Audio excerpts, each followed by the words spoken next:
Hi, my name is Achitra and I'm the founder of BinBag. BinBag started in October 2014 when I was looking to dispose my e-waste responsibly and I could not find a frictionless manner of disposal.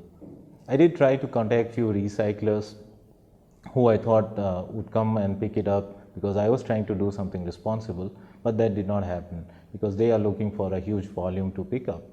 And there are some other options of disposing the e-waste, which is you have to travel 10-12 kilometers in Bangalore and go and dump your simple things like a cell phone. And then when you start talking this to your friends, you see that there's a clear gap where people are not able to dispose their waste in a responsible way. And that's how the whole idea of BinBag started.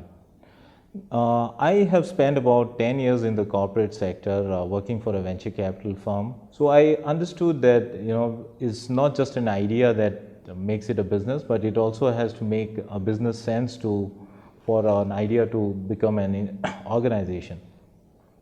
And I started talking to a couple of recyclers, a couple of people, and saw that the recyclers are also struggling a lot with their capacity utilization. In fact, one of the reports that I went through says that they were at just 10% capacity utilization. So there was a clear gap between the consumers at one side and the recyclers at one side, and that's what BinBag is trying to fill in.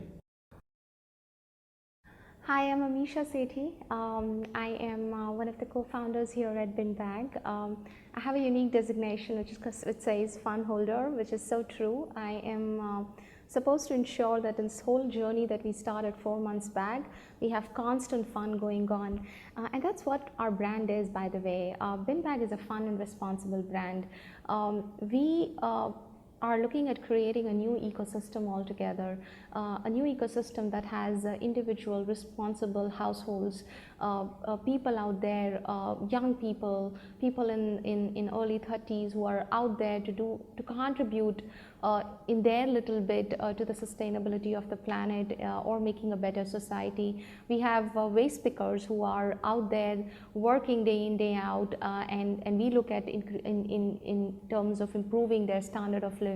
We have a recycler partner out there within the ecosystem who is not been able to run through his capacity because or able to fully utilize his capacity because he doesn't know how to get the e-waste, or is not able to get the kind of e-waste, the quantum of e-waste that he needs to recycle to keep him going. So here we have a unique set of ecosystem where we're trying to create value at each level, and at the same time we are looking at partnering with a lot of other brands who can help us in creating that value for the individual households who are going to help us with the e-waste and keep us going.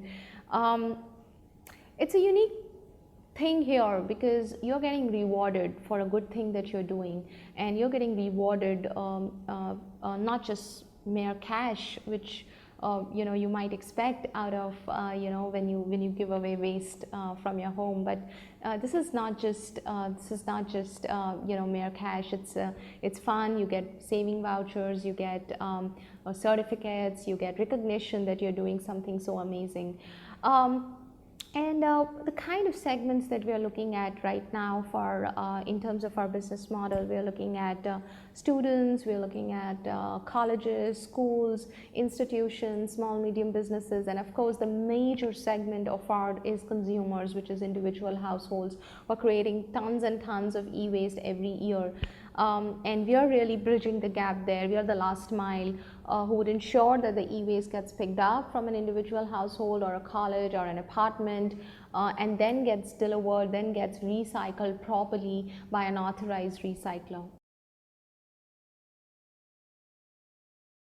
We are a social enterprise. Our primary goal is to make a social impact as well, which is in terms of organizing the waste pickers who are actually doing a lot of recycling, but in an informal way. But because they are doing it in an informal way, the government don't recognize them. They also face police harassments.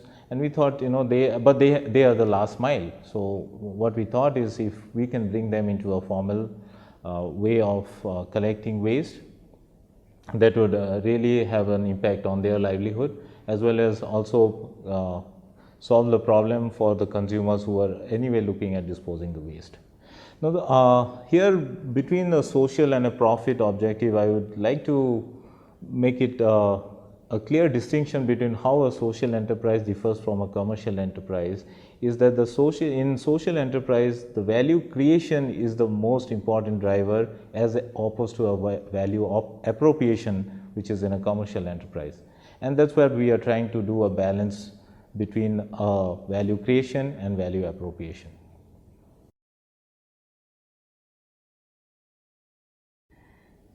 So next time when you find a non-working electronic waste in your house which is of no use to you, that junked table fan from years and years, from 1940s, to your desktop which you're never ever going to use, to your mouse, to your motherboards, please give us a call. Go on to getbinbag.com or call us, and we will ensure that it gets recycled responsibly. We will come to your doorstep, we'll pick it up and ensure that it is disposed in a proper manner.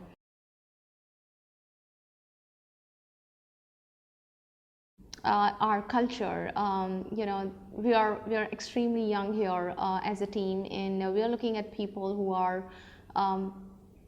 like slightly as crazy as we are in terms of contributing to the society and the planet in a unique way.